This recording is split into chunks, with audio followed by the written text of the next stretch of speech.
Friends, ఈ November లో మనం ఏలియన్స్ తో కాంటాక్ట్ అవ్వబోతున్నాం అని బాబా వంగ గారు చెప్పారు.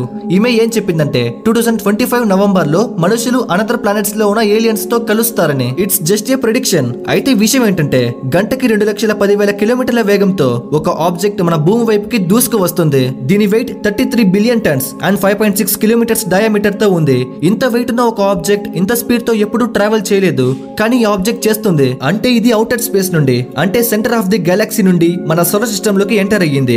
ఇది మన సోలార్ సిస్టమ్ లోకి నేచురల్ గా ఎంటర్ అవ్వలేదని అనిపిస్తుంది. ఇది చూడటానికి ఒక కంట్రోల్డ్ అన్వాంటెడ్ స్పేస్ క్రాఫ్ట్ లా ఉంది. దీని పాత్ చూసుకుంటే మన సోలార్ సిస్టమ్ ని గాలించడానికి వచ్చిన ఒక డిటెక్టివ్ లా అనిపిస్తుంది. ఇది వెనస్, మార్స్, ఎర్త్, జూపిటర్ కి చాలా క్లోజ్ గా వెళ్తుంది. ఇలా నేచురల్ గా జరగడానికి ఛాన్స్ 0.005% మాత్రమే ఉంటుంది.